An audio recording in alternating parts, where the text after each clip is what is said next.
Is Zillow's flipping business flopped? Well, let's talk about that.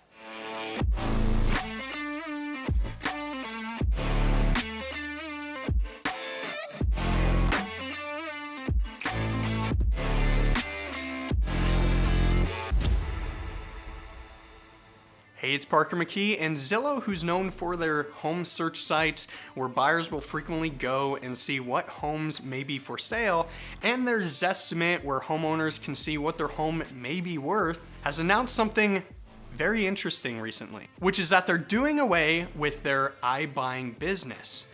Now, you may be asking, what is iBuying? Well, iBuying is when a company or institution buys up properties with the intent to sell them to make a profit. Essentially, what an investor does when they flip a property, just on kind of a bigger scale. Zillow apparently is getting out of the iBuying business because they can't find enough contractors or materials for the homes that they bought to get them ready to sell. And because of this, they're going to be selling off around 7,000 homes, and they're going to be laying off somewhere around 2,000 employees, which is about 25% of their workforce. And some reports state that they're going to be taking a big loss, somewhere upwards of $500 million, one report states. That's right, you heard that correctly. $500 million is potentially what they could be losing off of unloading all these 7,000 properties. Now, Zillow isn't just taking a big hit on getting out of the iBuying business, they've actually been taking quite a big hit while being in the iBuying business, with one report stating that almost 64% of the homes that they ended up listing after buying, they listed for under what they bought the home for, with apparently an average loss of about $80,000 per home. And as a result, Zillow, who's a publicly traded company, their value just went down substantially, and apparently they received a lawsuit from some investors. Now, what does this all really mean for Zillow? Well, what it means for Zillow is that, now they have to take a step back, and I'm sure they're going to keep trucking forward with their original business model. But that being said, will they be coming back into the iBuying business anytime? Who knows? At this point, it's an indefinite period of time that they won't be doing it. But at some point in the future, may they get back into the market? Well, maybe. Only time will tell on that. Now, let's talk about what is this going to do to the real estate market?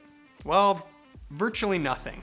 And the reason is because even with Zillow unloading about 7,000 homes into the marketplace, if we look at that in a broad scheme, and keep in mind these 7,000 homes are spread kind of across the United States, and to give some clarity on that, back in 2020, there was reportedly about 6.5 million homes that were sold across the United States. Now, in context, that 7,000 homes, that's just a drop in the bucket of how many homes are sold per year. I mean, if there was 7 million homes that sold in 2021, then those 7,000 homes would only equate to 0.1% of the amount of homes that are sold. So it's very, very little. It's a drop in the bucket. And at the end of the day, I don't think it's going to make or break the real estate market. My biggest takeaway is that Zillow, who's known for their Zestimate to show homeowners what their home value may be, is that Zestimate is definitely not accurate. I mean, in very little cases is it going to be accurate. Now, is it good for maybe giving you an idea of where on the spectrum of values you may be? Yeah, sure, in most cases.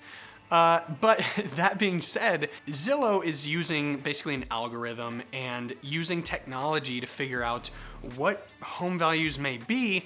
And, I think the Zillow CEO said it best when he stated, "The unpredictability in forecasting home prices far exceeds what we anticipated."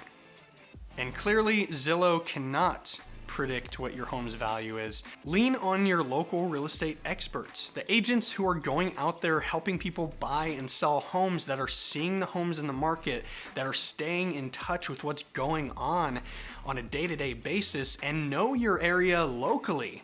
right? Because Zillow is not going to know your area, your neighborhood. They're not going to know the nuances around your particular home and what makes your home different from your neighbors. And because of this, I would highly recommend always reach out to your agent first if you're curious about what your home value is. If you're curious of what your home value is, I'd love to talk to you about that, so reach out to me today.